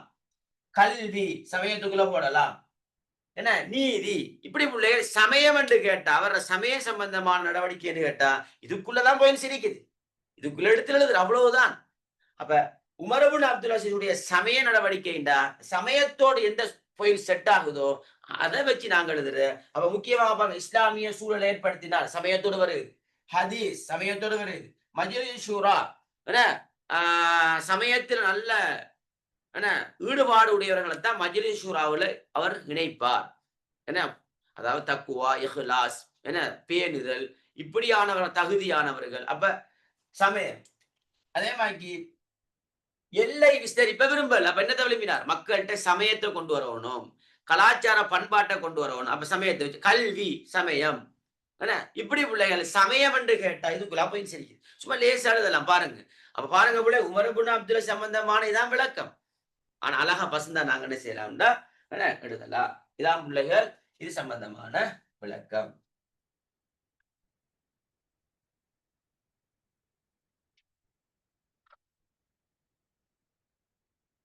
அடுத்தது பிள்ளைகள் உங்களுக்கு தேவையான விஷயம் 6:15 என்ன பிள்ளை ரைட். விஷாலமா இன்றைக்கு நான் உமையாக்களே முடிச்சிடலாம். முக்கியமாக பிள்ளைகள் சில டைம்ல எந்த முறை வரலாம், அப்துல் மலிக் பின் மர்வான், அப்துல் மலிக் பின் மர்வான் எதிர்கொண்ட சவால்களும் அந்த சவாலை எவ்வாறு முறியடித்தார் 10 புள்ளிக்கு வரலாம். அழகா பசந்தா எழுதலாம். அப்துல் மலிக் பின் மர்வான் எதிர்கொண்ட சவால்களும் ஹிஜ்ரி 65ல ஆட்சி எடுக்கிறார். 2ஆம் நிர்மாணி என்கின்ற ஒரு சிறப்பு பெயரை பெற்றுக்கொண்டவர். 2ஆம் நிர்மாணி என்ன, உமையாக்களுடைய 2வது நிர்மாணி. 9 வருட குழப்பத்தை கிளியர் பண்ணினார். 9 வருட குழப்பத்தை கிளியர் பண்ணினார் அப்துல் மலிக் பின் மர்வான். அப்ப கேள்வி என்ன, அப்துல் மலிக் பின் மர்வான் எதிர்கொண்ட சவாலை எழுதணும், அந்த சவாலை எவ்வாறு முறியடித்தார். நல்லா விளங்கிக் கொள்ளுங்க பிள்ளைகள். முஆவியா ஆட்சிக்கு வராரு. முஆவியாவுக்கு பிறகு பிள்ளைகள் அவருடைய மகன் யசீத், யசீத் பின் முஆவியா. இந்த யசீதுக்கு பிறகு இந்த யசீதுக்கு 2 புதல்வர்கள் இருக்காங்க. 2 புதல்வர்கள். ஒன்று பிள்ளைகள் 2ஆம் முஆவியா, இன்னொன்று பிள்ளைகள் ஹாலித் பின் யசீத். சரியா பிள்ளைகள்? 2ஆம் முஆவியா இன்னைக்கு ஆட்சி வேணாம், இன்னைக்கு தேவையில்லை, இவர் ஆட்சியை விரும்பல, இவருக்கு ஆட்சியை கொடுக்கணும். இப்ப யசீதுக்கு பிறகு யார் வரணும், 2 புதல்வர்கள் ஒரு ஆள் வரணும். இவர் ஆட்சியை விரும்பல. இவர் என்ன செய்யறாருண்டா, ஆட்சியை கொடுக்கறதுக்கு இவர் சின்ன பிள்ளை, சிறிய வயது, சின்ன பிள்ளை. அப்ப இவருக்கு ஆட்சியை கொடுக்கலாமா, கொடுக்க இயலாது. அதனால உமையாக்கள் என்ன செய்யறாங்கன்னா பிள்ளை யோசிக்காங்க, என்னண்டா நாம தற்காலிகமாக ஒரு ஆளுக்கு ஆட்சியை கொடுப்போம் என்று முடிவு செய்து மர்வான் பின் ஹக்கமுக்கு, மர்வான் பின் ஹக்கம் இவருக்கு என்ன செய்யறாருண்டா பிள்ளைகள் ஆட்சியை கொடுக்காரு. நிபந்தனை அடிப்படையில் என்னண்டா, நீங்க ஆட்சியை செய்யுங்கோ, ஆனா செஞ்சதுக்கு பிறகு இவரு பெரியாளாகுவாரு, அதுக்கு பிறகு இவருக்கு ஆட்சியை கொடுங்கோ. ஆனா மர்வான் இப்னு ஹக்கம் என்ன செய்யறா, இவருக்கு ஆட்சியை கொடுக்காம இவருடைய மகன் அப்துல் மலிக் பின் மர்வானுக்கு ஆட்சியை கொடுக்கிறது. கொடுத்தா இவர் பிரச்சனைப்படுத்துவாரா இல்லையா, பிரச்சனைப்படுத்துவார். இதான் அப்துல் மலிக் பின் மர்வான் எதிர்கொண்ட சவால்கள்ல முக்கியமான முதலாவது சவால். முக்கியமாக நாங்க போய் ஹாலித் பின் யசீத் ஆட்சிக்கு உரிமை கூறுதல். அழகா பசந்தா எழுதலாம். ரைட். அப்ப முதலாவது பாயிண்ட்ஸ் என்னடா பிள்ளைகள், முதலாவது points Khalid bin Yazid, Khalid bin Yazid ஆட்சிக்கு உரிமை கூறுதல். அப்ப இது ஒரு பிரச்சனையா இல்லையா, என்ன இது ஒரு பிரச்சனையா இல்லையா, அப்துல் மலிக் பின் மர்வான் எதிர்கொண்ட சவால் என்ன. அப்போது ஒரு பிரச்சனை, இந்த பிரச்சனை இவர் கிளியர், இதான் எதிர்கொண்ட சவால். இந்த சவாலை எவ்வாறு முறியடித்தார் என்று கேட்டா, இவரை நேரடியாக அணுகாம பிள்ளைகள் நல்லா விளங்கிக் கொள்ளுங்க. இவரோட இருந்த ஆட்கள் இருக்காங்க இல்லையா, இவரோட சேர்ந்த ஆட்கள், உதாரணமாக அம்ர் இப்னு ஸைத், இவரோட இருந்த முக்கியமான நபர்கள் என்ன செஞ்சாருண்டா பிள்ளைகள், கொலை செய்தார். சரியா பிள்ளைகள், என்ன கொலை செய்தார். அப்ப இவர் பார்த்தாரு ஹாலித் பின் யசீத், நமக்கு ஸ்ட்ராங்காக இருந்த ஆட்களை கொலை செஞ்சிட்டாரு, இப்ப நாம தனியே இருந்து என்ன செய்யறேன், விரும்பிய வெறுத்தோ இவரோட சேர்ந்து கொண்டார், அப்துல் மலிக் பின் மர்வானோடு சேர்ந்து கொண்டார். இதோட இந்த பிரச்சனை கிளியர், இந்த பிரச்சனை கிளியர். சரியா பிள்ளைகள், இது ஒரு பிரச்சனை. இரண்டாவது முக்தார் இப்னு அபி உபைதாவுடைய முக்தாருடைய கூஃபா கிளர்ச்சி. சரியா பிள்ளைகள், ரைட். இவர் என்ன செய்யறாண்டா முக்தார், இந்த ஷியாக்களுடைய தவ்வாபீங்கள், நான் நேற்று எம்சிகளிலே பார்த்தேன், தவ்வாபீங்கள்னாலே ஷியாக்கள் தான். இந்த ஷியாக்களோடு தவ்வாபீங்களோடு சேர்ந்து ஜனாதிபதிக்கு எதிராக இவர் செயற்பட்டார். இது இவர் எதிர்கொண்ட சவால். இதை எவ்வாறு கிளியர் பண்ணினான்னு கேட்டா பிள்ளையர், இந்த பிரச்சனை எப்படி கிளியர் பண்ணா நல்லா விளங்கிக் கொள்ளுங்க. சரியா பிள்ளையர், எப்படி கிளியர் பண்ணினான்டா,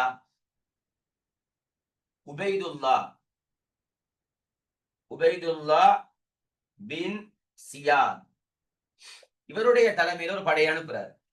இந்த படை என்ன செய்யப்படுதுண்டா, தவ்வாபீங்களால் என்ன, உபைதுல்லா பின் சியாத் நல்லா விளங்கிக் கொள்ளுங்க பிள்ளைகள், என்ன இவருடைய தலைமையில் ஒரு படை அனுப்பப்படுது. ஆனா இவர் என்ன செய்யறாருண்டா, தவ்வாபீங்களால் கொலை செய்யப்படுகிறார். உபைதுல்லாஹ் இப்னு சியாத். இப்ப உங்களுக்கு ஒரு கேள்வி வராது, எப்படி சார் ஹலீஃபா வெற்றி அடைகிறேன்னு கேட்டா, இப்ப இவரை கொலை செய்யப்பட்டா யார்? உபைதுல்லாஹ் இப்னு சியாத் தவ்வாபிங்களால் கொலை செய்யப்படுறாரு. கொலை செய்யப்பட்டா அப்ப இந்த பட தோல்வி, ஜனாதிபதியில பட தோல்வி. இப்ப ஜனாதிபதி அடுத்த படையை தயார்படுத்துற டைம்ல தான் இன்னொரு நபர் என்ன செய்யறாருண்டா, முக்தாருக்கு எதிராக ஒரு படைய தயார்படுத்தி போயிட்டு இருக்காரு. அவரு தான் யாருண்டா பிள்ளைகள்? அவர் யாருண்டாமா? அப்துல்லாஹ் இப்னு சுபைர். ரைட், அப்துல்லாஹ் இப்னு சுபைர்.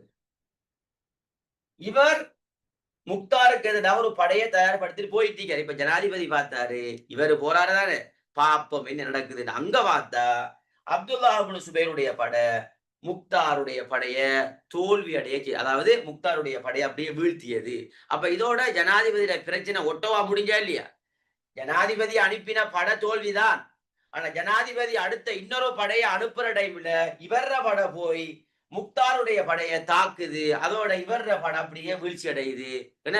அப்ப அதனால அப்துல்லாஹ் இப்னு சுபைர் தான் இப்ப என்ன செய்யறாருன்னா வெற்றி அடைகிறார். அப்ப ஜனாதிபதியில பிரச்சனை முடிஞ்சா இல்லையா? யாராலையோ என்ன பிரச்சனை முடிஞ்சா இல்லையா? பிரச்சனை கிளியர். அப்ப இதுவும் ஜனாதிபதி எதிர்கொண்ட ஒரு முக்கியமான ஒரு சவால். இது ரெண்டாவது. மூன்றாவது புள்ளைகள் பாயிண்ட்ஸ் என லேசிண்டா இதான் பாயிண்ட்ஸ். மூன்றாவது இதான் பாயிண்ட்ஸ். லேசி பாடமாங்க. மூன்றாவது பாயிண்ட்ஸ் ஞாபகம் வச்சுக் கொள்ளுங்க. அப்துல்லாஹ் இப்னு சுபைர், அப்துல்லாஹ் இப்னு சுபைர், அப்துல்லாஹ் இப்னு சுபைர் தன்னை ஹலீஃபாவாக, அதாவது பிள்ளைகள் அரேபியா ஈராக், அரேபிய ஈராக் இந்த பகுதியில இப்ப இவருக்கு என்ன முக்தாருடைய படைய கிளியர் பண்ணத்தோட 2 கொம்பு முளைச்சிச்சு. தெரியுமா உள்ளே? அங்க போய் 2 கொம்பு முளைச்சுன்னு எழுதுறல்ல, 2 கொம்புண்டா பிட்டிய நான் பிடியார். இதனால பார்த்தாரு, நாம ஒரு ஏரியாவை பிடிச்சி ஜனாதிபதியாகுவோம் என்று அப்துல்லாஹ் இப்னு சுபைர் தன்னை ஹலீஃபாவாக அரேபியா ஈராக் பிரதேச நான் தான் ஹலீஃபா, நான் தான் ஜனாதிபதி என்று பிரகடனப்படுத்தினார். இது ஜனாதிபதிக்கு பிரச்சனையா இல்லையா? அவருக்கு சிக்கலா இல்லையா? அப்ப இவர விஷயத்தை எப்படி கிளியர் பண்றாருடா பிள்ளைகள்? சரிதானே? ஹஜ்ஜாஜ் இப்னு யூசுப் உங்களுக்கு தெரியும் என்ன? இவர பட போனா சும்மா சட்டாரு. சரியா பிள்ளை?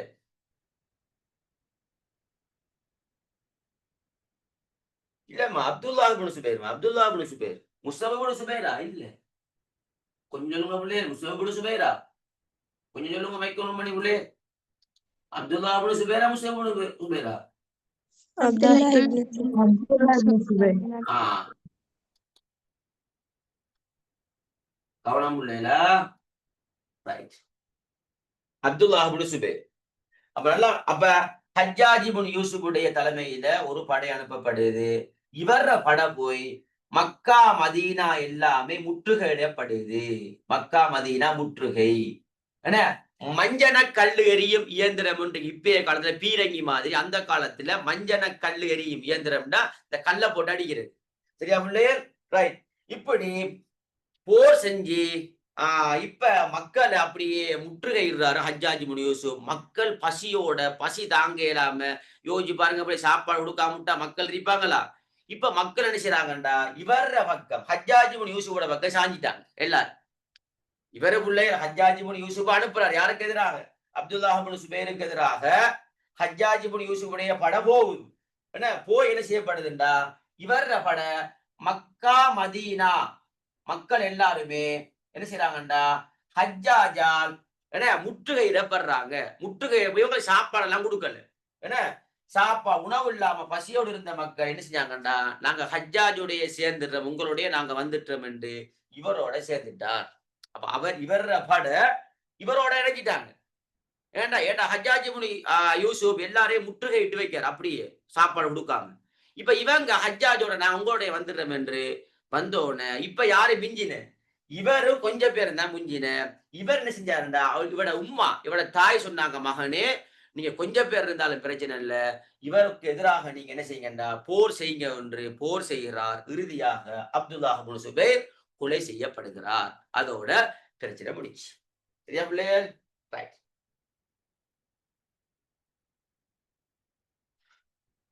அப்ப அப்துல்லாஹ் இப்னு சுபைர் தன்னை ஹலீஃபாவாக பிரகடனப்படுத்துற டைம்ல ஜனாதிபதி ஹஜ்ஜாஜ் இப்னு யூசுஃபுடைய தலைமையில ஒரு படையை அனுப்பி அவருடைய மக்கள் அப்படியே முற்றுகையிட்டாங்க. ஆனா சுபைருடைய படைய இவங்க சாப்பாடு இல்லாம ஹஜ்ஜாஜ் இப்னு யூசுஃபோட சேர்ந்துட்டாங்க. அப்ப சுபைருடைய படையில பாத்தீங்கன்னா கொஞ்சம் பேர் தான் இருந்தாங்க.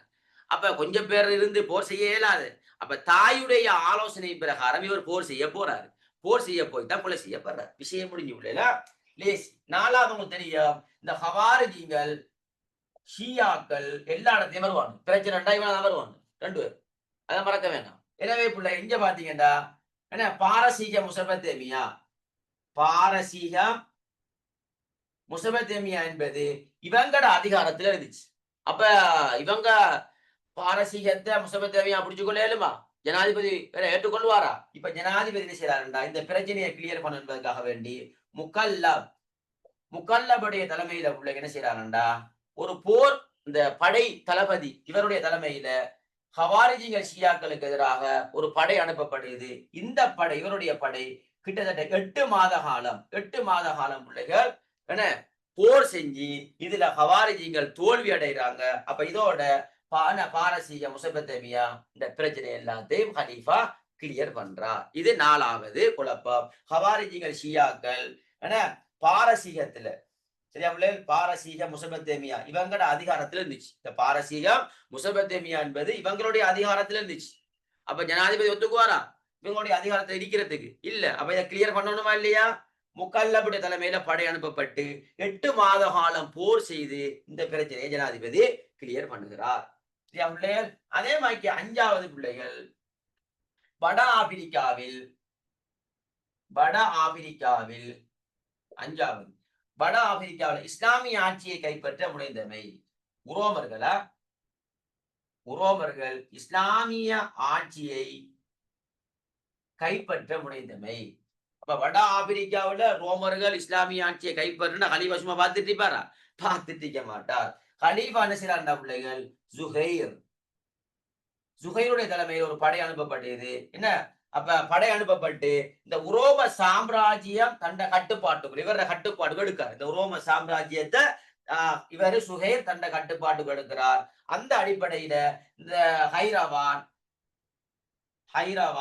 அதே மாதிரி பிள்ளைகள் சில பகுதிகள் இந்த உரோம பிரதேசத்தை சேர்ந்த ஹைரவான் இன்னும் சில பகுதிகள் என்ன செய்யப்படுதுன்ற பிள்ளைகள் முஸ்லிம்களுடைய ஆட்சிக்குள்ள வருகிறது.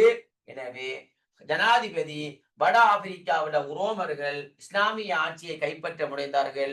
இதன் விளைவாக ஜனாதிபதி சுஹைருடைய தலைமையில ஒரு படையை அனுப்பினார். படையை அனுப்பி உரோமம் தண்ட கட்டுப்பாட்டுக்குள்ள வருது. அதோட சேர்ந்து ஹைரவான் என்கின்ற பிரதேசமும் பிள்ளைகள் என முஸ்லிம்களுடைய கட்டுப்பாட்டுக்குள்ள வருகிறது. இதான் அவருடைய 5வது எதிர்கொண்ட சவால். இது அதை முறியடிக்கிறார் சுஹைருடைய தலைமையில். இறுதியாக பிள்ளைகள் காஹினா பெண்ணுடைய கிளர்ச்சி. 6வது காஹினா பெண்ணுடைய கிளர்ச்சி. என்ன ஆண்கள் தான் பிரச்சனை பார்த்தா இங்கால ஒரு பெண், ஒரு வகையான சூனியக்காரின்னு சொல்லலாம், ஒரு வகையான ஒரு பெண். இவ என்னண்டா பிள்ளைகள் வட ஆப்பிரிக்காவில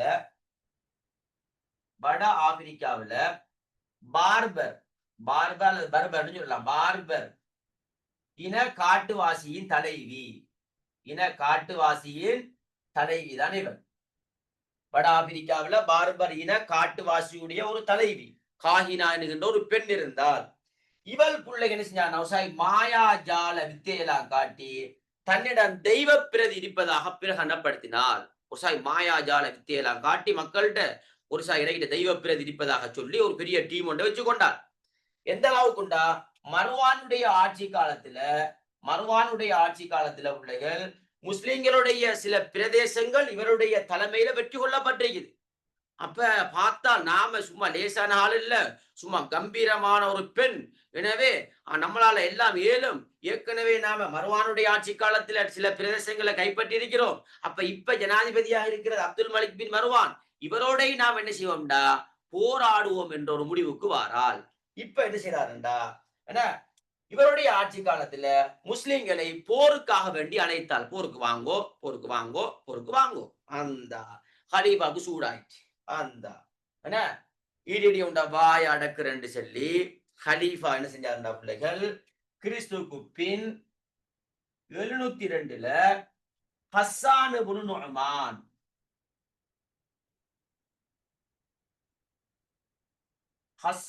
நுஅமானுடைய தலைமையில பிள்ளைகள் காஹினா என்ன செய்யறாங்க, இவர தலைமையில உனக்கு பாய் கூட என்ன முதலாவது உண்ட பாயை கொண்டு வர வைக்கணும் சரி சொல்லி ஹஸ்ஸான் இப்னு நுஅமானுடைய தலைமையில ஒரு பட காஹினாக்கு எதிராக போகுது. காஹினாக்கு எதிராக பிள்ளைகள் போகுது.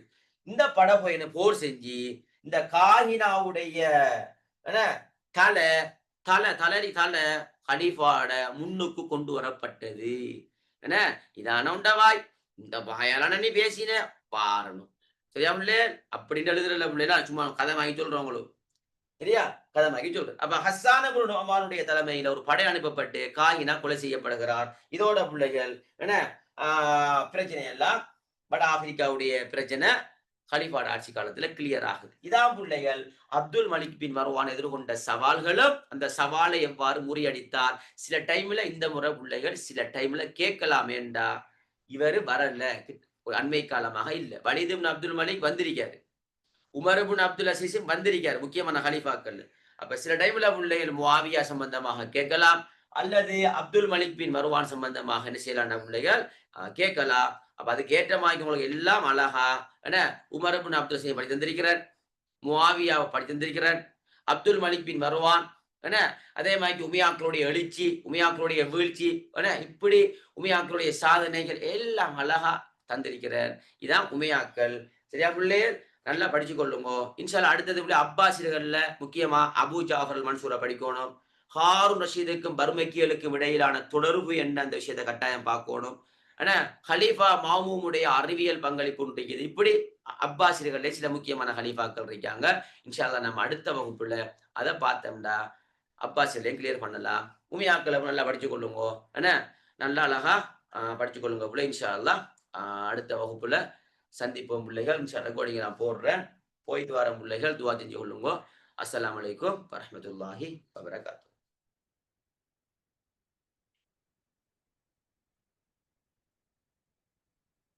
என்ன பிள்ளைகள் போறீங்களா, போயிட்டீங்களா? ஓ சரி போறேன். நீ இருந்து என்ன செய்யற? ஓகே எல்லாம் போயிட்டு வாங்க. விளங்கிட்டாம பாடமெல்லாம் கிளியரா பிள்ளைகள்? சும்மா கதை சொன்ன மாதிரி வாங்குதா? ஓ சரி விளங்கிச்சு. ஓகே சுபோ டைம்ல சும்மா அழகா என்ன சுபோ டைம்ல எல்லாம் பிள்ளைங்க சும்மா ஜோக்கர் அடிச்சுட்டு கேளாது என்ன பிள்ளைகளுக்கு சூடாயிரு என்ன பிள்ளைகளுக்கு சூடாகுமா இல்லையா எங்கட பிள்ளைகளுக்கு?